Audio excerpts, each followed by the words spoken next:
Effective immediately, the board has appointed me as the new Chief Operations Officer, I announced, watching my husband's face drain of all color. Just 4 weeks ago, Jack had been plotting to divorce me with his secretary. Now I was officially his superior at the pharmaceutical company where he'd worked for 15 years. The boardroom fell silent as all eyes darted between us, tension thick enough to cut with a knife. Before we jump back in, tell us where you're tuning in from, and if this story touches you, make sure you're subscribed, because tomorrow I've saved something extra special for you. My name is Rebecca Mitchell. 3 months ago, my life seemed picture perfect. At least that's what my Instagram followers thought. I had a thriving career as a management consultant, a gorgeous home in Seattle's Queen Anne neighborhood, and what I believed was a solid 12-year marriage to Jack, a marketing executive at Horizon Pharmaceuticals. The rain tapped gently against the windows of our craftsman-style home as I bustled around the kitchen, putting final touches on the hors d'oeuvres for my promotion party. After years of hard work, I'd finally made partner at my consulting firm, and we were celebrating with close friends and colleagues. Jack had insisted on hosting at our home instead of the restaurant I'd initially suggested. "It'll be more personal," he'd said with that charming smile, the one that had made me fall for him when we met in grad school.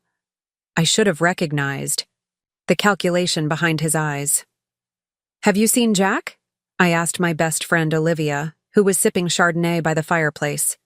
The party was in full swing, soft jazz playing, laughter emanating from groups scattered around our open-concept main floor. Olivia frowned slightly, her dark curls bouncing as she glanced around the room. "I think he went upstairs with Melissa, probably discussing some work emergency." Melissa Kane, Jack's executive assistant of just 7 months. Young, ambitious, with an MBA from Stanford and a wardrobe that suggested someone was helping with her entry-level salary. I'd noticed how she looked at Jack during the company holiday party, but had dismissed it as professional admiration. After all, Jack was Horizon's rising star, rumored to be next in line for the COO position. "On the night of your promotion?" Olivia's tone carried a note of concern that made my stomach clench. "That's a bit much, even for Jack." "Something?" in her voice made me set down my wine glass. I'd been ignoring signs for months. The late-night texts, the sudden business trips, the password change on his laptop. Tonight was supposed to be different. Tonight was supposed to be about us, about celebrating my achievement. "I'll go find them," I said, forcing a smile. "Make sure everyone's getting enough wine." The stairs creaked slightly under my heels. As I ascended to the second floor, past framed photos of our travels, hiking in New Zealand, wine tasting in Tuscany, scuba diving in Bali. Each image captured moments I thought were anchored in genuine happiness. As I approached Jack's office, I heard murmured voices behind the partially closed door. A sliver of light spilled onto the hallway carpet. "The timing works out perfectly." Melissa's voice was confident, professional. "Once Rebecca receives the partnership benefits next month, the assets will be at their maximum value for the settlement." I froze, my hand gripping the doorframe. "You're sure about this timeline?" Jack's voice, the strategic one he used when planning marketing campaigns. "Absolutely," Melissa replied. "I've analyzed everything. Her promotion actually helps us. She'll be busy with the new responsibilities, traveling more. She won't notice the account transfers until it's too late." I inched closer, peering through the gap in the door. They sat on opposite sides of Jack's desk, documents spread between them. Not touching, not showing any physical affection. This wasn't a passionate affair. It was worse. It was calculated conspiracy. "And the offshore accounts?" Jack asked, flipping through what looked like bank statements. "All set up." Melissa reached across to point at something on a document. "The Cayman structure is completely untraceable. Even with her financial background, she'll never find these assets." My knees weakened. The crystal wine glass in my hand suddenly felt like it might shatter in my grip. "You're brilliant," Jack said, leaning back in his chair. "I couldn't have planned this without you." "What about the prenup?" Melissa asked, gathering some papers into a folder. Jack laughed, that confident chuckle I'd once found so appealing. "It's solid. I had my cousin draft it, remember? Rebecca will walk away with the house and not much else. Once I secure the COO position next month, we'll be set." "Hard just in time for Bora Bora." Melissa smiled, and there it was, a look that confirmed they were more than just conspirators. "The board meeting is on the 15th, Jack said. "I'll serve her the papers the next day. Clean break." I backed away from the door, my heart pounding so violently I was sure they would hear it. 12 years of marriage, our life together.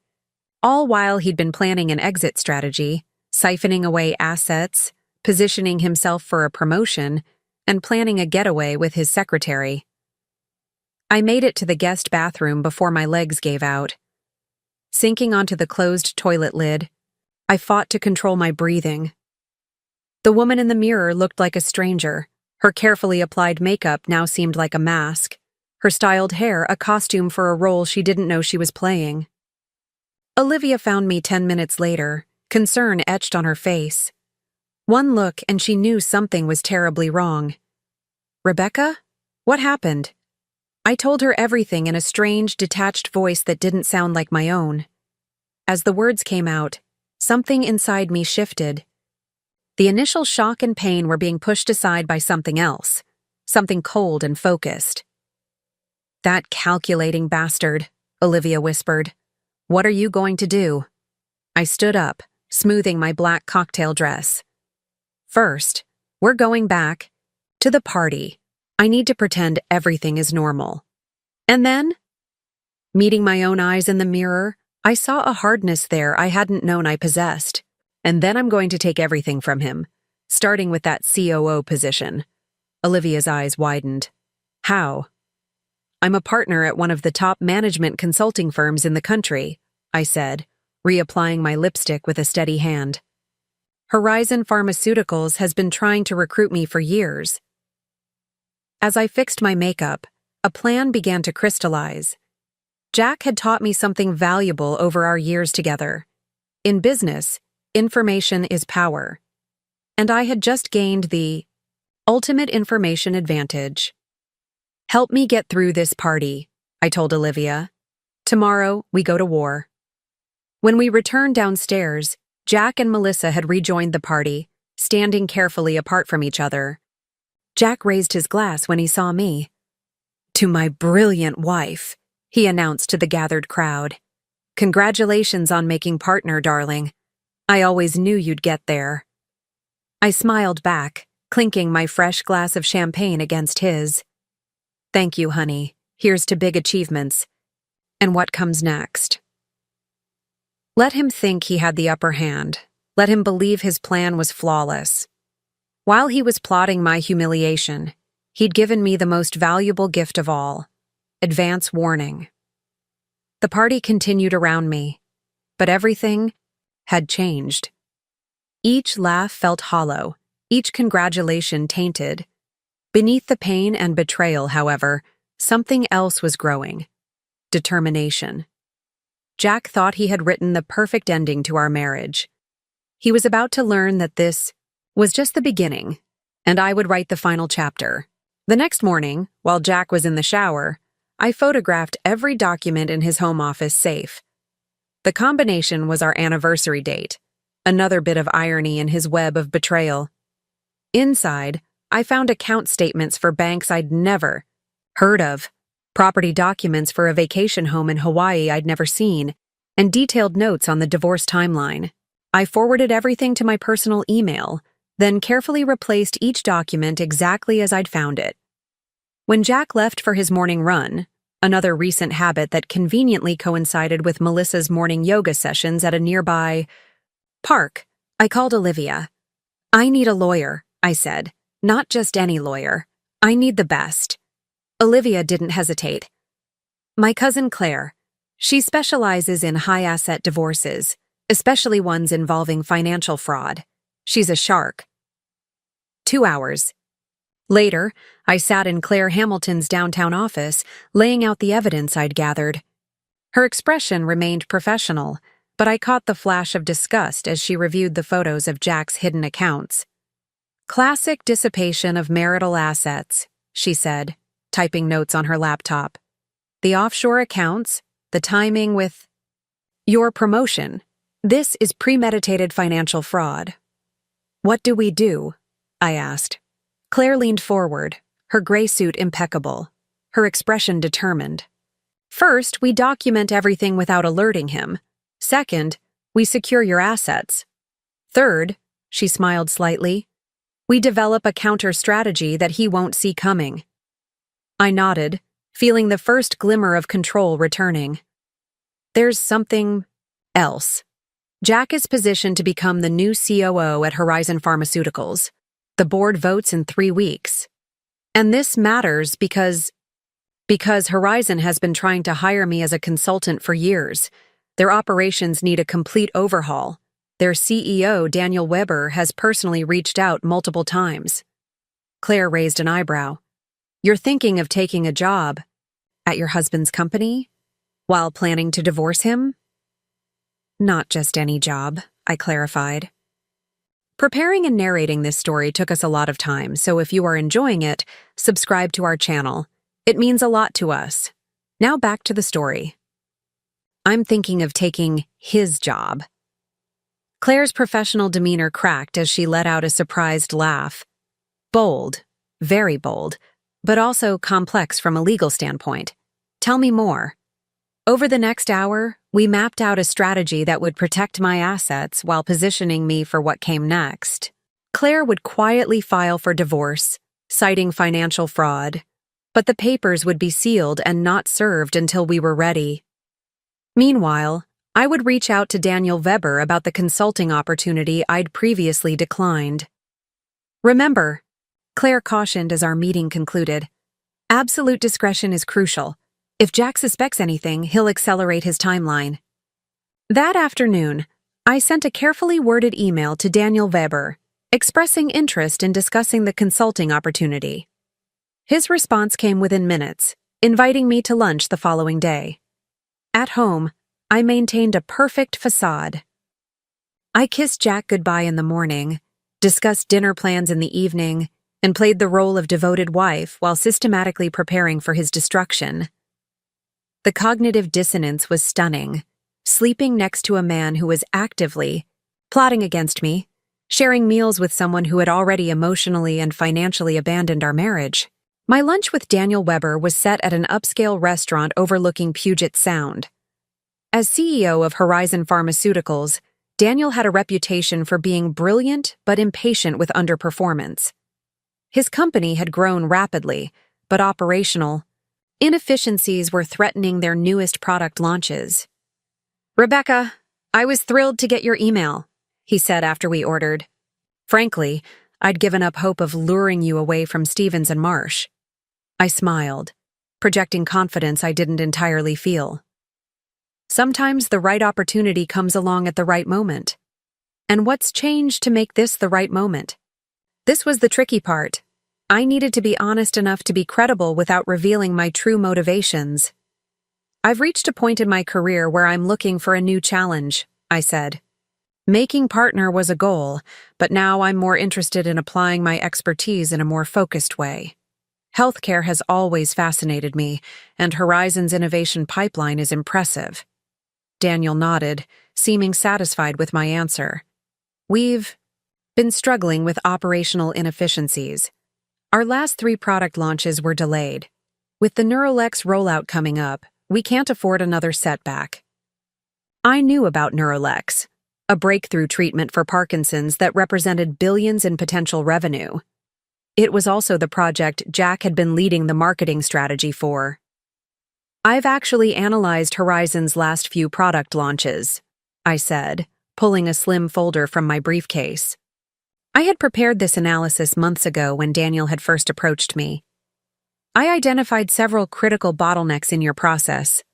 Daniel's eyes widened as he reviewed my assessment. "This is remarkably accurate. How did you..." It's what I do, I replied simply. Find problems, develop solutions. By the end of lunch, Daniel was no longer offering me a consulting position. He was offering me a job as vice president of operations, reporting directly to the COO, who would have been Jack after the upcoming board meeting. There's one complication, I said, deciding honesty was necessary. My husband works for Horizon. Daniel waved dismissively.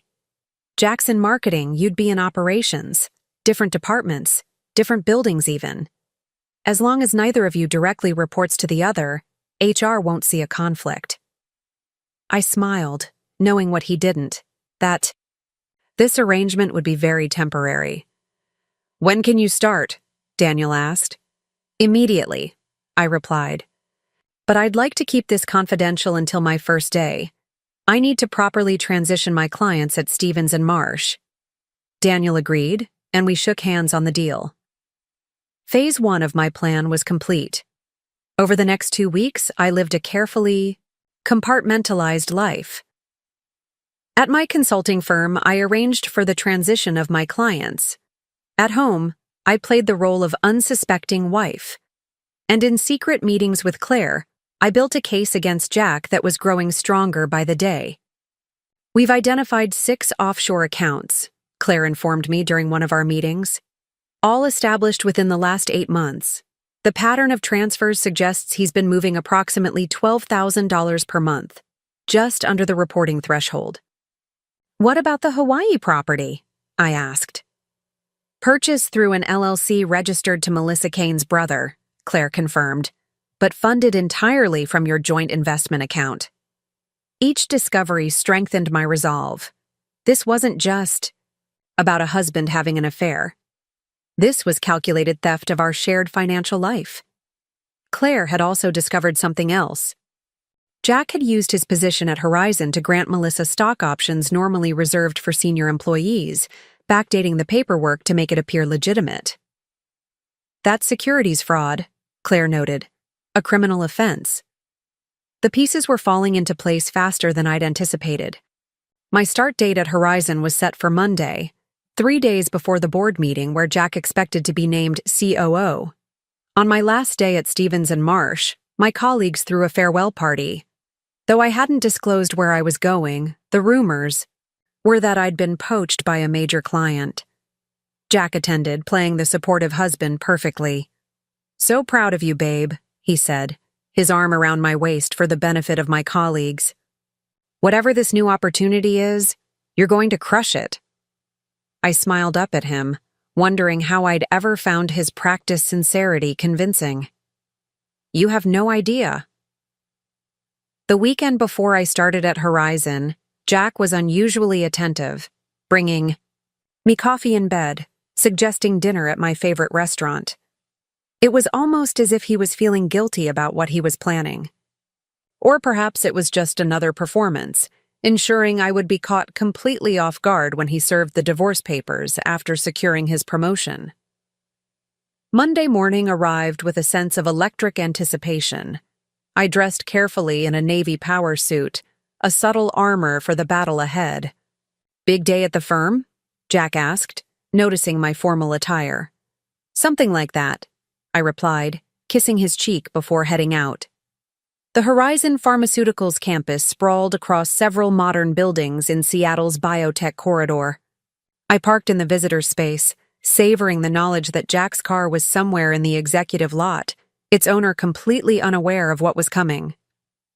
Daniel Weber met me in the lobby, enthusiastically introducing me to key team members as we toured the facilities. By mid-morning, I was settled in my new office, just down the hall from the CFO and 1 floor below the executive suite where Jack worked. At noon, an all-staff email went out announcing my appointment as Vice President of Operations. I imagined Jack's reaction when he read it, the momentary confusion followed by panic. How would this affect his carefully laid plans? Would he accelerate the divorce timeline? I didn't have to wonder long. At 12:37, my office phone rang. Rebecca, we need to talk. Jack's voice was tightly controlled. What is this about you working at Horizon? Surprise, I replied calmly. Daniel's been recruiting me for months. I finally decided to accept. And you didn't think to discuss this with me? It all happened rather quickly, I said, echoing the excuses he'd given for his own late nights and unexpected trips. We can talk about it tonight. Jack insisted on lunch, suggesting a cafe far from the Horizon campus. I agreed, curious, to see how he would handle this unexpected development. When I arrived, Jack was already seated, his expression a mixture of confusion and calculation. I could almost see him reassessing his strategy, trying to determine how my new position affected his plans. This is quite a surprise, he said after we ordered. I thought you were happy at Stevens and Marsh. I was looking for a new challenge, I replied. Horizon's operational issues are fascinating. And working at the same company as your husband doesn't concern you? I tilted my head innocently. Should it? We're in different departments. Besides, I thought you'd be pleased. Now we can carpool. Jack forced a smile, but I could see the tension in his jaw. Of course, it's just unexpected. Sometimes the best opportunities come when you least expect them, I said, echoing the platitudes he'd used whenever explaining his late nights with the team. Throughout lunch, Jack probed for information. How long had I been talking with Daniel? What exactly would my role entail had I met with the board? I answered each question with practiced vagueness, revealing nothing of importance while observing his growing discomfort. As we parted in the parking lot, Jack attempted to reassert control. We should celebrate properly tonight. I'll make reservations at Canlis. Perfect, I agreed, knowing it would be our last dinner as a married couple. I have a few meetings this afternoon, but I'll be home by 6. Back in my office, I had an email waiting from Claire. Everything is ready. Papers filed. Judge briefed. On financial evidence. Green light whenever you're ready. I forwarded her the most recent company organizational chart, highlighting Jack and Melissa's positions. Claire had already prepared an anonymous tip to Horizon's compliance department about the backdated stock options, a tip that would hit their inbox tomorrow morning, just as I was implementing the next phase of my plan. At 3 p.m., I had my scheduled meeting with Daniel and the CFO to discuss the operational review I'd been hired to conduct. I presented my preliminary findings, a damning assessment of inefficiencies that traced back to the marketing department's failure to coordinate with production. These delays have cost approximately $34 million in the last year alone, I concluded, showing a graph of opportunity costs. And unless we restructure before the Neurolex launch, we're looking at potential losses of over $100 million. Daniel looked grim. The board meeting is in 2 days. They're expecting updates on Neurolex readiness. I can prepare a detailed presentation, I offered, including recommendations for immediate restructuring. Do it, Daniel said firmly. This can't wait. That evening at Canlis, overlooking Lake Union as the sunset painted the sky in shades of orange and purple, Jack was back to playing the devoted husband. He ordered an expensive bottle of champagne, toasting to new beginnings. If only he knew how prophetic those words would be. I have a surprise for you, he said midway through dinner. I've booked us a trip to Bora Bora next month, just the 2 of us. After the board meeting, I realized, after he received the promotion he believed was certain. He would take me to a romantic location, serve the divorce papers, and fly home alone while I was stranded in paradise, reeling from the betrayal. How thoughtful, I said, clinking my glass against his. I can't wait. The next morning, Horizon's compliance department received the anonymous tip about irregularities in the executive stock option program. By noon, Melissa Kane had been called into a closed-door meeting. By 3 p.m., she was being escorted from the building, her personal items in a cardboard box. Jack appeared in my office doorway moments later, his face ashen. Did you hear about Melissa? He asked, trying to sound merely concerned rather than panicked. I looked up from my computer with practiced surprise. Your assistant? No, what happened? Some kind of HR issue, he said vaguely. Very sudden. I returned to my work. How unfortunate, especially with the board meeting tomorrow. Will that affect your presentation? No, Jack said quickly. Everything's ready. What he didn't know was that I had already met privately with 2 board members, sharing my operational analysis and its direct connection to marketing's mismanagement. Without explicitly naming Jack, I had made it clear that the current marketing leadership was a significant part of Horizon's problems. That night, Jack worked late in his home office, frantically adjusting his presentation in Melissa's absence. I used the opportunity to place the final pieces of evidence Claire had prepared in strategic locations, printouts of offshore account transfers in his desk drawer, emails between him and Melissa discussing the divorce in his deleted items folder, that wouldn't stay deleted, and a brochure for the Hawaii property in his briefcase. The morning of the board meeting, Jack left early, determined to make final preparations. I followed an hour later, a separate portfolio tucked under my arm containing my own presentation and the divorce papers Claire had prepared. The Horizon. Boardroom was an impressive space with floor-to-ceiling windows overlooking Elliott Bay. I arrived just as the meeting was beginning, taking a seat near the CEO as befitted my new role. Jack faltered slightly when he saw me, obviously not expecting my presence at this crucial meeting. The board chair, Eleanor Montgomery, called the meeting to order, beginning with standard updates before moving to the critical agenda item, Neurolex. Launch readiness. Jack's presentation went first. He was smooth, confident, showcasing marketing's readiness while glossing over the operational delays. Under normal circumstances, it would have been convincing. But these were not normal circumstances. When Daniel introduced me to present the operational review, Jack's expression shifted from confidence to wariness. And as I methodically outlined the systemic failures, connecting them directly to marketing's mismanagement, wariness turned to alarm. As you can see from these metrics, I concluded, the current marketing strategy is fundamentally misaligned with operational capabilities. Without immediate restructuring, Neurolex will face the same costly delays as our previous 3 launches. Eleanor Montgomery frowned. This is deeply concerning, especially given the projections we just heard from marketing. Mr. Mitchell, how do you respond to these findings? Jack tried to recover, suggesting that operations simply didn't understand marketing's innovative approach. But the damage was done. The board members were exchanging concerned glances. Then Daniel delivered the final blow. In light of these findings, and some irregularities recently discovered by compliance, I need to recommend a leadership change. The room fell silent.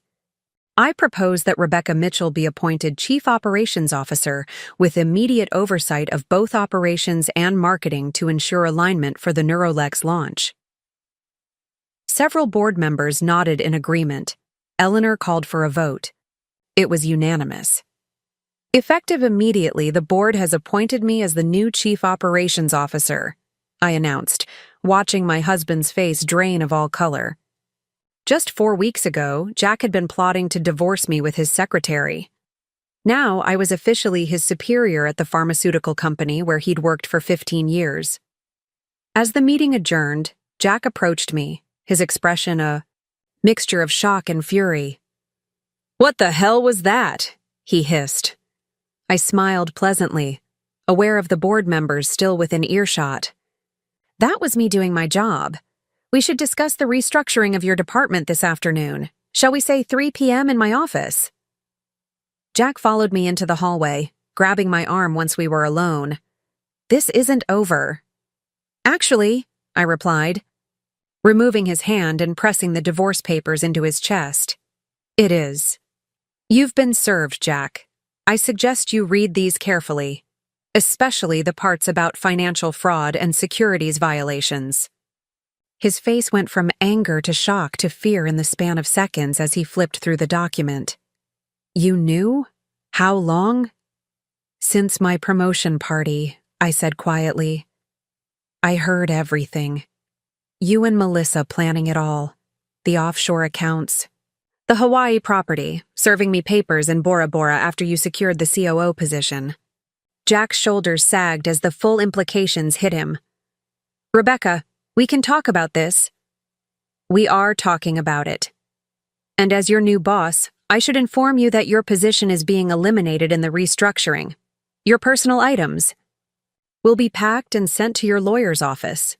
Don't bother going back to your desk. Your access has already been revoked. As if on cue, 2 security officers approached. Mr. Mitchell, we need to escort you from the building. I turned to leave, then paused. Oh, and Jack? I canceled the Bora Bora reservation. But don't worry, I made a new one. I hear Hawaii is lovely this time of year. I might check out that beachfront property you bought with our investment funds. As the security team led him toward the elevator, I returned to my new office, the corner office that should have been his. Through the glass walls, I could see Daniel speaking with the board chair, both of them nodding appreciatively in my direction. My phone buzzed with a text from Claire.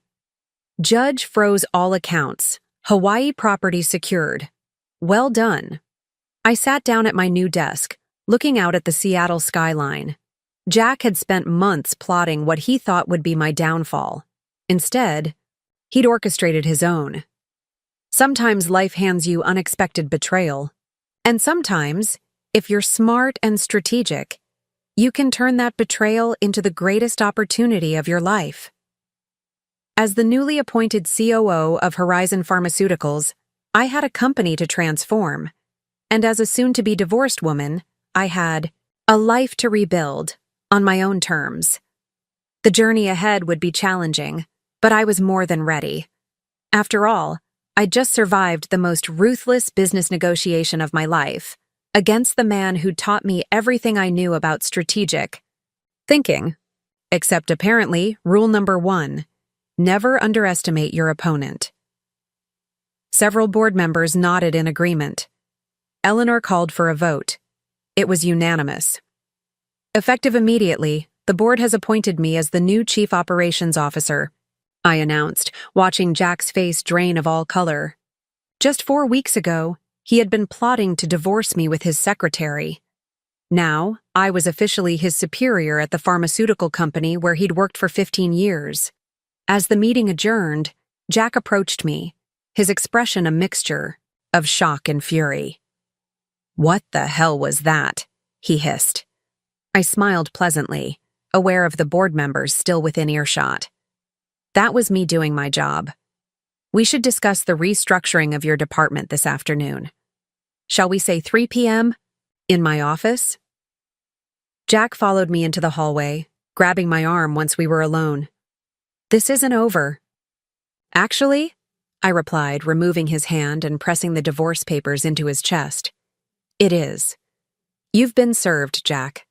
I suggest you read these carefully, especially the parts about financial fraud and securities violations. His face went from anger to shock to fear in the span of seconds as he flipped through the document. You knew? How long? Since my promotion party, I said quietly. I heard everything. You and Melissa planning it all. The offshore accounts, the Hawaii property, serving me papers in Bora Bora after you secured the COO position. Jack's shoulders sagged as the full implications hit him. Rebecca, we can talk about this. We are talking about it. And as your new boss, I should inform you that your position is being eliminated in the restructuring. Your personal items will be packed and sent to your lawyer's office. Don't bother going back to your desk. Your access has already been revoked. As if on cue, 2 security officers approached. Mr. Mitchell, we need to escort you from the building. I turned to leave, then paused. Oh, and Jack? I canceled the Bora Bora reservation. But don't worry, I made a new one. I hear Hawaii is lovely this time of year. I might check out that beachfront property you bought with our investment funds. As the security team led him toward the elevator, I returned to my new office, the corner office that should have been his.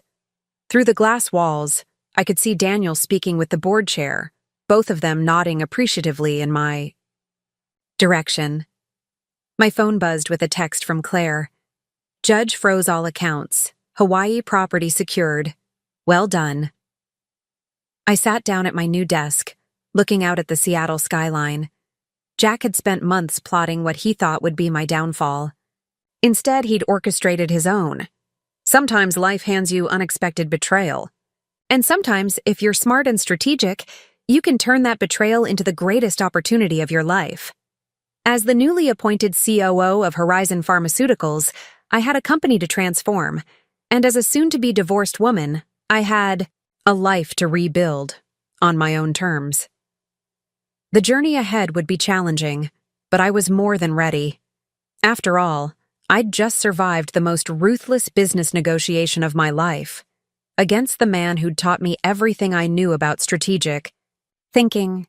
Except, apparently, rule number 1, never underestimate your opponent. Several board members nodded in agreement. Eleanor called for a vote. It was unanimous. Effective immediately, the board has appointed me as the new Chief Operations Officer, I announced, watching Jack's face drain of all color. Just 4 weeks ago, he had been plotting to divorce me with his secretary.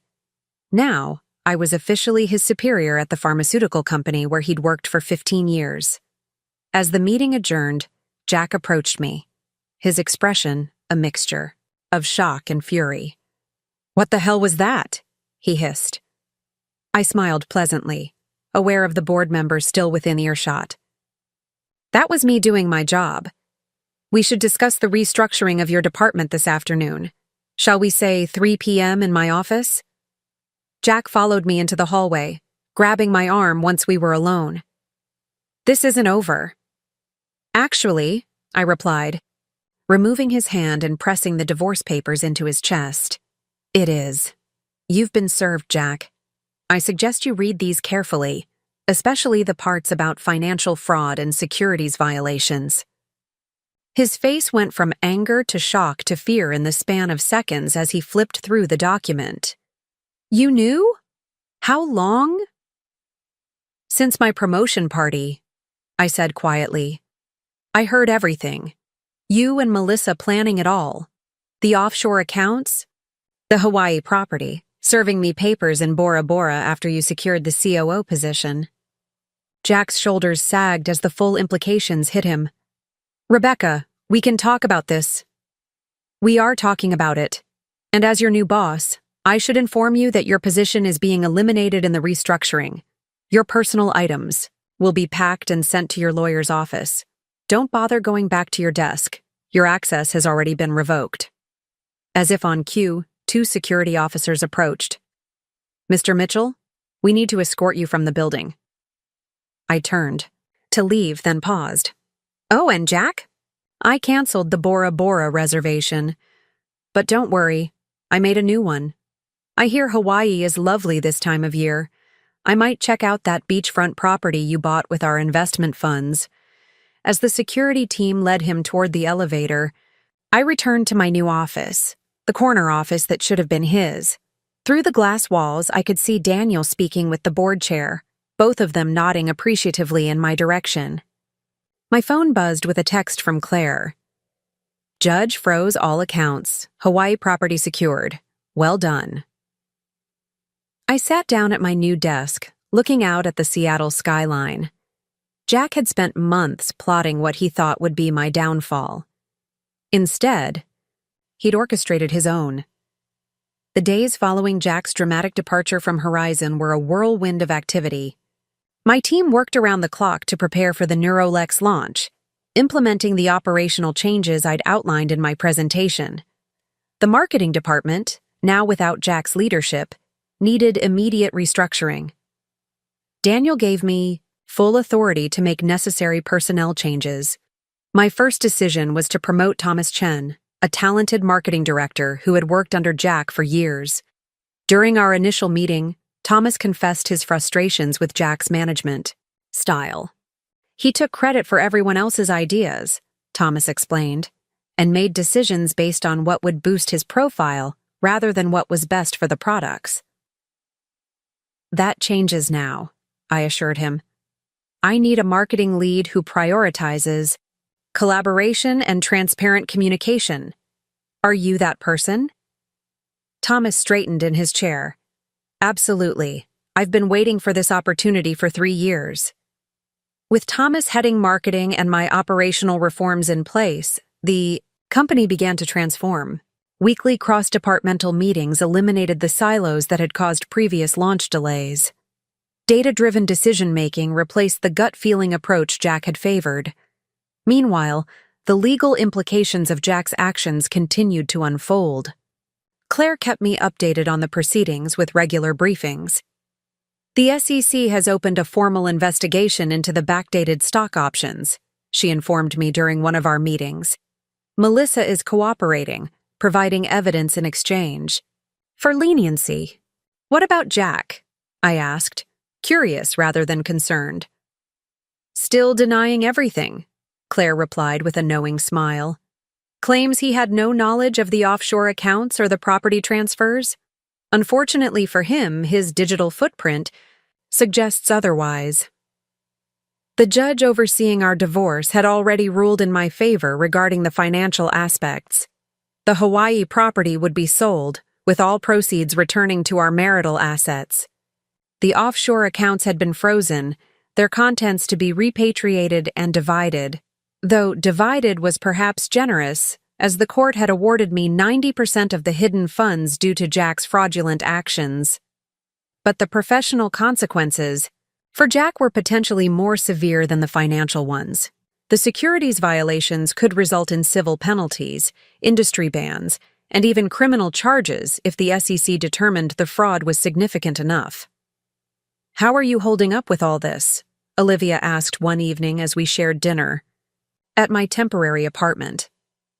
I'd moved out of our shared home the weekend after the board meeting, leaving Jack to face the emptiness of the space we'd once filled together. Surprisingly well, I admitted. The work keeps me focused, and every day brings new evidence that I made the right decision. Not just the right decision, Olivia corrected, the most badass decision possible. You didn't just leave him, you replaced him. I smiled, appreciating her enthusiasm. It wasn't about revenge, though. It was about justice. Justice with a side of karmic retribution. Olivia raised her wine glass. I'm here for it. 6 weeks after assuming the COO role, I presented the quarterly results to the board. The numbers spoke for themselves. Operational efficiency up 32%. Pre-launch milestones for Neurolex achieved 2 weeks ahead of schedule, and projected first-year sales revised upward by $400 million. Impressive work, Rebecca, Eleanor commented. After the presentation, the board made the right decision. Thank you, I replied, but this is just the beginning. We have structural issues that require deeper reforms if we want to maintain this trajectory. You have our full support, she assured me. Whatever resources you need. That endorsement allowed me to implement the next phase of my vision. For Horizon, a complete reorganization of the research and development pipeline, enhanced integration between scientific innovation and market analysis, and a new approach to talent development that emphasized collaboration over competition. The first true test came with the Neurolex launch. The product represented over 40% of Horizon's projected revenue for the coming year, and its success or failure would define my leadership in the eyes of the industry. The launch day arrived with the nervous energy that accompanies any major product release. I gathered the core team in the conference room, where monitors displayed real-time data from distribution centers and initial orders. This is what we've been working toward, I told them. Not just a product launch, but the demonstration of a new operational approach. Win or lose, we do it together. By midday, the numbers were clear. Neurolex was on track to exceed even our revised projections. Hospitals and specialty clinics were placing orders at unprecedented rates. Pharmaceutical distributors were requesting accelerated shipments, and The medical community was responding positively to the clinical data our scientific team had so meticulously compiled. That evening, as the team celebrated with champagne and catered dinner in the office, Daniel pulled me aside. "You know, when I hired you, I thought I was getting an exceptional operations executive," he said. "I didn't realize I was getting a transformational leader." "The company was ready for change," I replied modestly. "I just provided the direction." "The board is impressed. There's already talk about future opportunities." His meaningful look suggested something significant. "CEO opportunities, potentially, when I retire in a few years."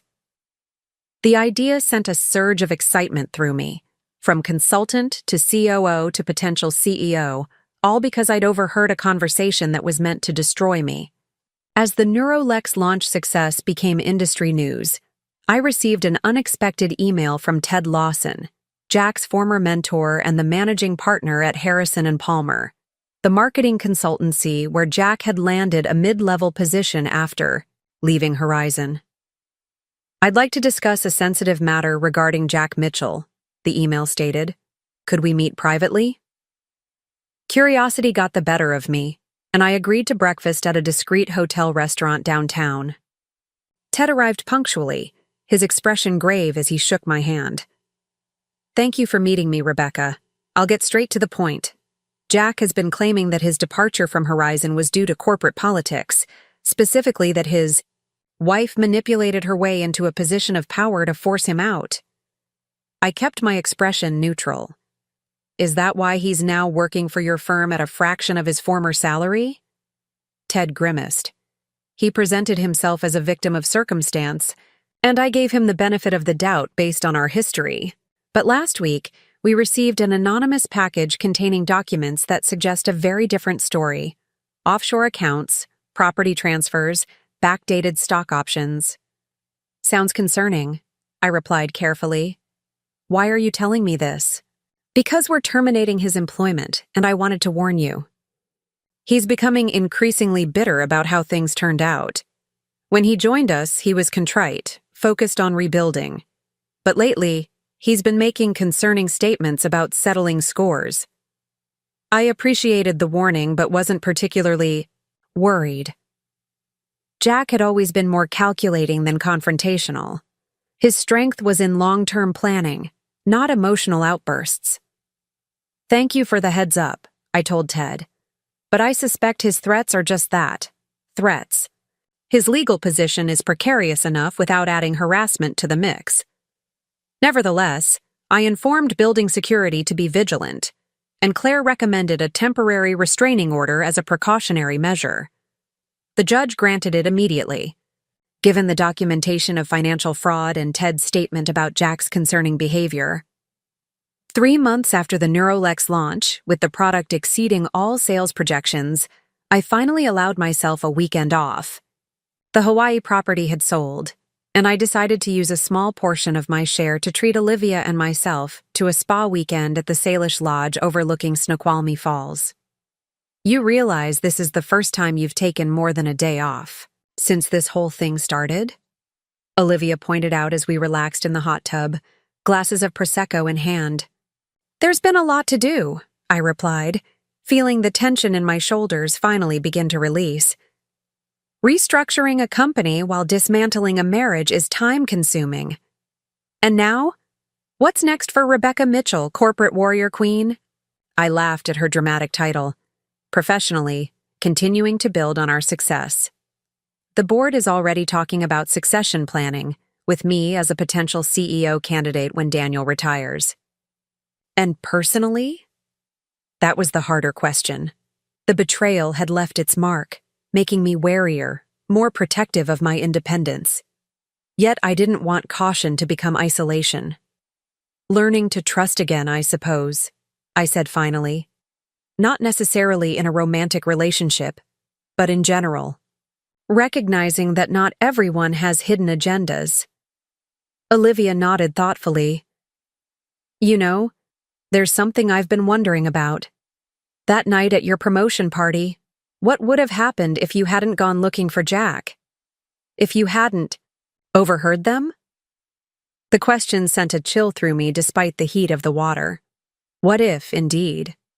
I would have continued in blissful ignorance until the moment Jack served me divorce papers in Bora Bora.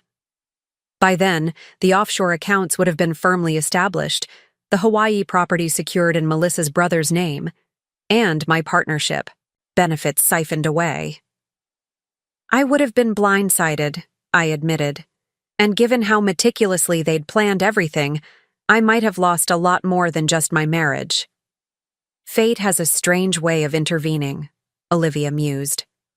One decision, to go looking for your husband, changed everything. That night, as I lay in the luxurious hotel bed, I reflected on Olivia's observation. So much of life hinged on small moments, chance decisions, fortuitous timing. Had I chosen to send someone else to find Jack that night? Or had I arrived at his study door a few minutes earlier or later, my entire future might have unfolded differently. The realization wasn't frightening. It was liberating. We couldn't control every variable in life, but we could control our responses to what we discovered. I had chosen action over victimhood, strategy over emotional reaction, and that choice had made all the difference. Back at Horizon on Monday morning, I dove into preparations for our next major initiative, the acquisition of a promising biotech startup specializing in gene therapy treatments.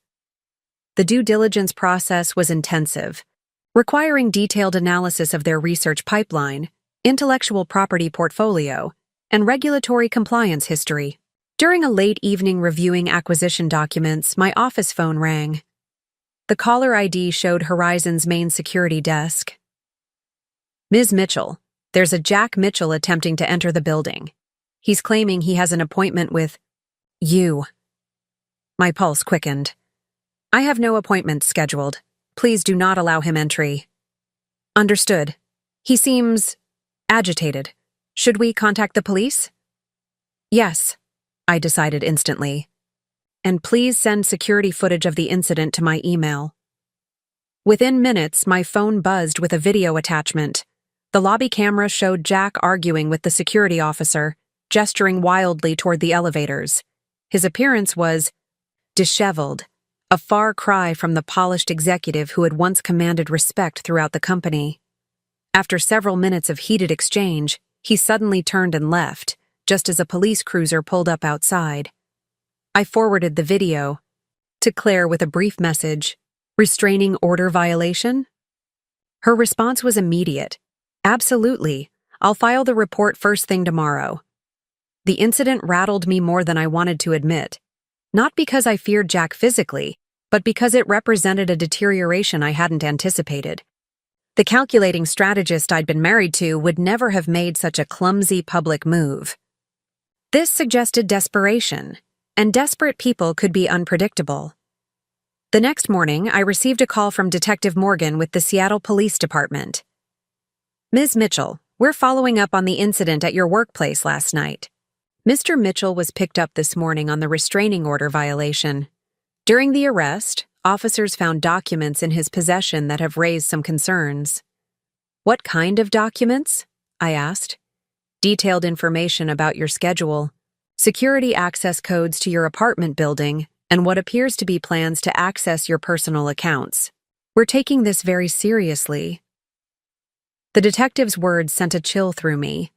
Jack had moved beyond bitter ex-husband to potential stalker. Thank you for letting me know, I managed to say, my mind racing with implications. We'd like you to come down to the station to make a formal statement, Detective Morgan continued. And in the meantime, I'd strongly advise reviewing your security measures at home and work. After hanging up, I sat motionless in my office chair, absorbing this new reality. The divorce proceedings were nearly complete. The professional battle decisively won, yet Jack seemed unable to accept the outcome. The man who had once plotted my financial ruin was now apparently contemplating something more directly threatening. I called Olivia, who arrived at my office within 30 minutes, her face tight with concern. This is escalating too quickly, she said after I explained the situation. You need to stay with me until they figure out what he was planning. I can't hide, Olivia. I have a company to run. You can run it from anywhere with an internet connection, at least for a few days, until they determine whether to charge him with something more serious than violating the restraining order. Reluctantly, I agreed. We stopped by my apartment to pack essentials, then headed to Olivia's condo in Belltown, where the doorman and secure access provided an additional layer of protection. That evening, as we shared takeout and tried to maintain some semblance of normalcy, Claire called with an update. The police are holding Jack on the restraining order violation, but they're building a case for criminal harassment and possibly attempted identity theft based on the documents they found. His lawyer is trying to get him released on bail, but given the nature of the evidence, they may deny it. How did it come to this? I wondered aloud. He was always so rational, so controlled. People show their true nature when they lose everything, Claire replied. Especially when they lose it due to their own actions and can't accept responsibility. Over the next week, I worked remotely from Olivia's condo, maintaining my leadership role through video conferences and secure document sharing. The company continued to function smoothly, a testament to the systems I'd put in place. Detective Morgan called with periodic updates.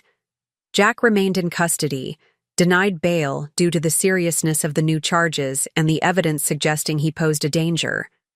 A psychological evaluation had been ordered, the results of which would determine next steps in his case. 10 days after Jack's arrest, I received a call from an unexpected source, Melissa Kane. "Rebecca, I know I'm probably the last person you want to hear from," she began, her voice subdued. "But after what happened with Jack, I felt I needed to reach out." "I'm listening," I replied neutrally. "I've been cooperating with the SEC investigation, providing everything I know about the accounts and the stock options. But there's something else, something that wasn't directly related to the financial issues but might be relevant now." My interest piqued.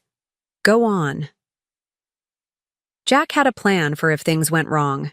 He called it his scorched earth option. If he couldn't win, he'd make sure no one did. He talked about it a few times when he'd been drinking, but I never took it seriously until I heard about his arrest. "What exactly did this plan involve?" I asked, trying to keep my voice steady. He had information, or claimed to have information, that could damage Horizon's reputation.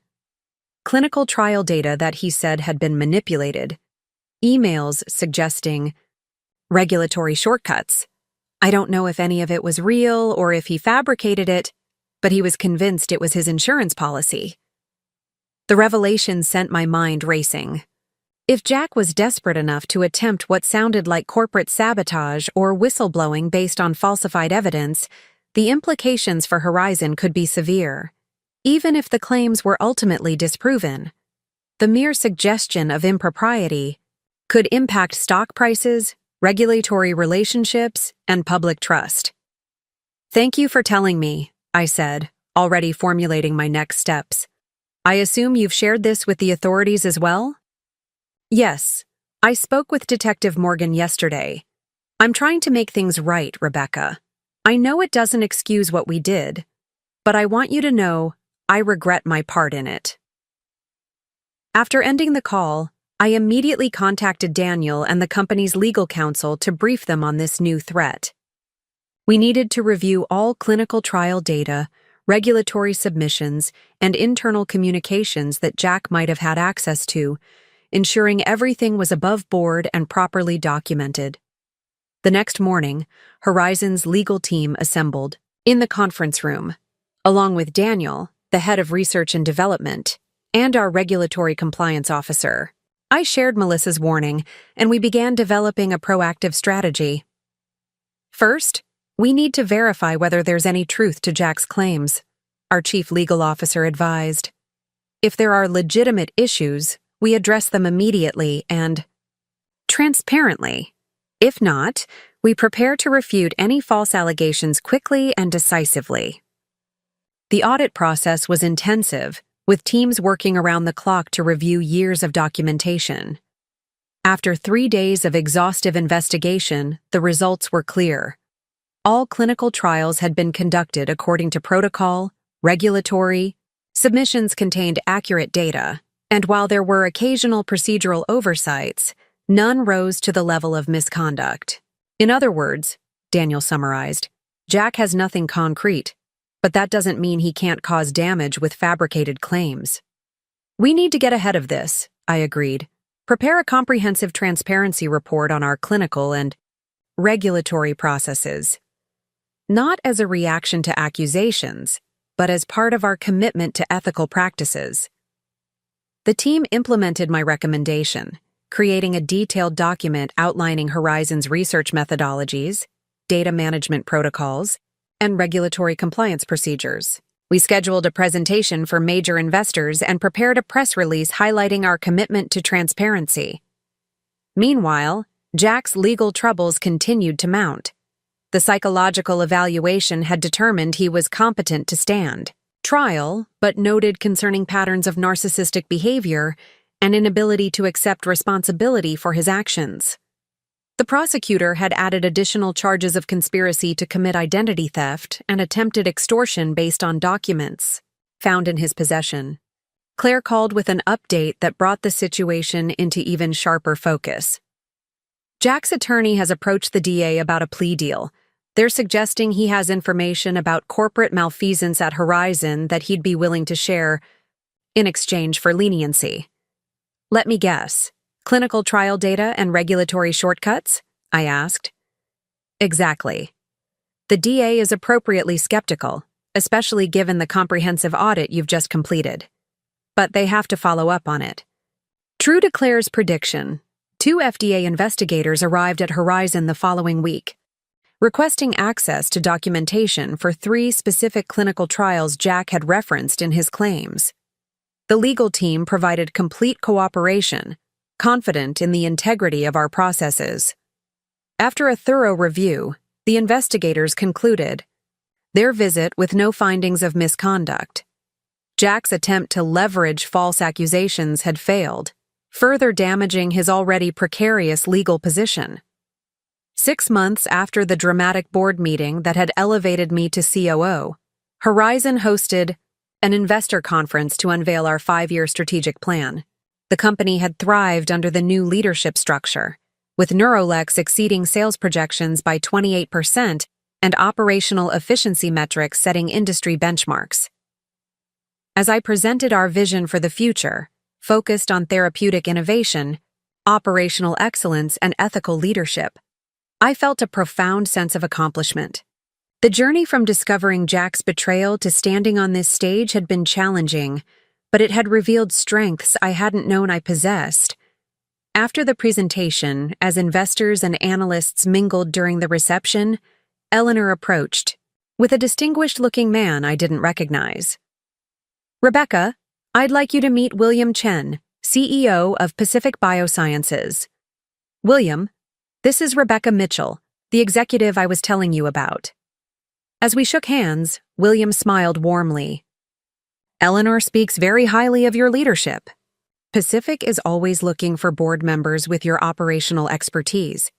Would you be open to discussing the possibility? The offer took me by surprise. Pacific Biosciences was one of the largest pharmaceutical companies on the West Coast, and a board position would represent a significant career advancement. I'd be honored to discuss it, I replied, already thinking about how such a role could complement my position at Horizon while expanding my industry influence. That evening, as I drove home to my new condo in downtown Seattle, I reflected on how completely my life had transformed in just 6 months. The betrayal that should have destroyed me had instead propelled me toward greater success, independence, and self-knowledge. My phone rang through the car's Bluetooth system, Olivia calling to check in, as had become our daily routine since Jack's arrest. "How was the investor presentation?" she asked. "Better than expected. The 5-year plan was extremely well received, and I've been invited to consider a board position at Pacific Biosciences." "Look at you, corporate queen. And any word on the Jack situation?" "His trial date is set for next month, but his attorney is still pushing for a plea deal." Either way, the restraining order has been extended indefinitely, and he's looking at significant jail time plus restitution. Justice served, Olivia declared with satisfaction. Any regrets about how everything played out? I considered the question carefully as I navigated through evening traffic. Did I regret the end of my marriage? The public nature of Jack's downfall? The personal and professional upheaval of the past 6 months? No, I said finally. I regret that Jack wasn't the person I thought he was. I regret the years spent building a life with someone who could betray me so calculatingly. But I don't regret how I responded when I discovered the truth. That's my girl, Olivia replied proudly. Still coming over for dinner Sunday? I'm trying that new pasta recipe. Wouldn't miss it.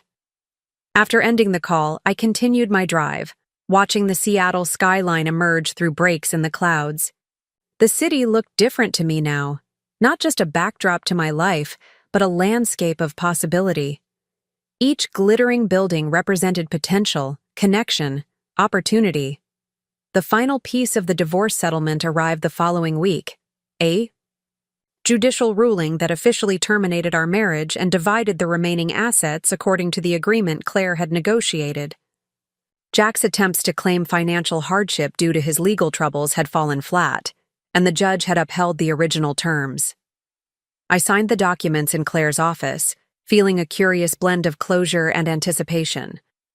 The legal severing of ties to Jack represented not just the end of a relationship, but the beginning of a new chapter written entirely on my terms. How does it feel to be officially divorced? Claire asked as she witnessed my signature. Like setting down a heavy weight I didn't realize I was carrying, I admitted. Even with everything that's happened professionally, there was still this unfinished business hanging over me. Well, it's finished now. Jack will serve his sentence. You've secured your financial future, and Horizon is thriving under your leadership. I'd call that a successful outcome by any measure. As I left Claire's office, I decided to take the rest of the day off, something I rarely allowed myself. The early summer weather was perfect for walking, so I strolled through Olympic Sculpture Park, watching ferries cross Elliott Bay against the backdrop of the Olympic Mountains. My phone buzzed with an email notification from Daniel. The subject line read simply, "When you're ready." The message contained a single paragraph. The board has unanimously agreed that you should be named CEO when I retire next year. No need to respond immediately. Take some time to consider what this would mean for your long-term goals. But know that the opportunity is yours if you want it. I sat on a park bench, letting the news sink in. From the brink of financial devastation to the threshold of corporate leadership in less than a year. The journey had been neither planned nor expected, but it had revealed capacities within me that might otherwise have remained dormant. That evening, I invited Olivia and Claire to dinner at my condo to share the news and celebrate this latest development. As we raised our glasses in a toast, I felt a surge of gratitude for these women who had stood beside me through the darkest moments and now shared in the brightest ones. To Rebecca, Olivia declared, who turned betrayal into triumph. To resilience, Claire added, and the power of strategic thinking. To new beginnings, I finished, and the unexpected paths that lead us to them. Later, after my friends had left and I stood alone on my balcony watching the city lights, I thought about the twists and turns that had brought me to this moment. The promotion party that should have been a celebration, but became a revelation. The husband who thought he was orchestrating my downfall, but catalyzed my rise. The professional opportunity that transformed a personal crisis into a platform for leadership. Life rarely followed a linear path. It zigzagged through joy and pain, success and failure, connection and loss. The true measure of character wasn't in avoiding these fluctuations, but in how we navigated them, whether we allowed ourselves to be defined by what happened to us or by how we chose to respond. Jack had made his choice, plotting what he believed would be the perfect exit from our marriage. securing his professional advancement at the cost of my financial security. But in doing so, he had inadvertently set in motion a sequence of events that would redefine both our futures in ways neither of us could have anticipated. I hadn't sought revenge, merely justice, yet the universe had its own sense of poetic symmetry. The position Jack had coveted, the power he had pursued, the success he had prioritized above all else, these had come to me not because I had schemed for them, but because I had proven myself worthy of them. As I turned to go inside, my phone chimed with a text from an unknown number. Opening it, I found a simple message. "Congratulations on the CEO news. You've earned it. M. Melissa." I hadn't heard from her since her warning about Jack's scorched earth plan. The charges against her had been reduced in exchange for her cooperation, and last I'd heard, she was working on rebuilding her life in California. I considered whether to respond, weighing the complex emotions her message evoked. In the end, I simply replied, "Thank you. I wish you well." It wasn't forgiveness exactly. The calculated betrayal had cut too deep for that. But it was an acknowledgement that all of us were capable of both terrible mistakes and genuine growth. Melissa had made choices she couldn't undo, but her eventual cooperation had helped prevent further damage. 1 year to the day after my promotion party, I hosted a different kind of gathering, a celebration of Horizon's record-breaking fiscal year, with Neurolex now the market leader in its category and 2 promising new therapies advancing through clinical trials. The company had transformed under my leadership, embracing a culture of collaboration, innovation, and ethical practice that had attracted top talent and earned industry recognition.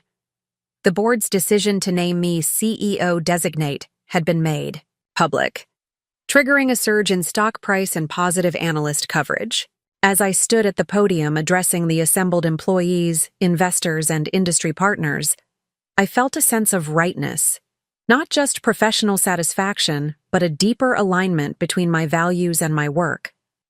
A year ago, I couldn't have predicted standing here today, I told the audience. Life rarely follows our carefully constructed plans. Sometimes it disrupts them entirely, forcing us to rebuild from unexpected foundations. I scanned the room, meeting the eyes of my leadership team, each one chosen for their expertise, integrity, and commitment to our shared vision. But what matters isn't the disruption, it's the response. Do we retreat or do we advance? Do we surrender to circumstances or do we transform them into opportunities? The room was silent, attentive. These weren't just corporate platitudes, they were hard-won insights from a journey that had tested every aspect of my character and capacity. At Horizon, we've chosen to advance, to innovate, to lead not just in what we create, but in how we create it. That commitment defines us more than any product or profit margin. As applause filled the room, I felt the weight of the past year lift completely.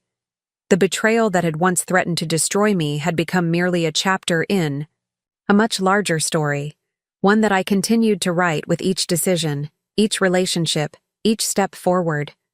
Jack's name no longer appeared in headlines. His actions no longer dominated my thoughts. His betrayal no longer shaped my choices. He had become what he had always feared most, irrelevant. And I had become what I had always been capable of being, resilient, strategic, and entirely my own person. Up next, you've got 2 more standout stories right on your screen. If this one hit the mark, you won't want to pass these up. Just click and check them out.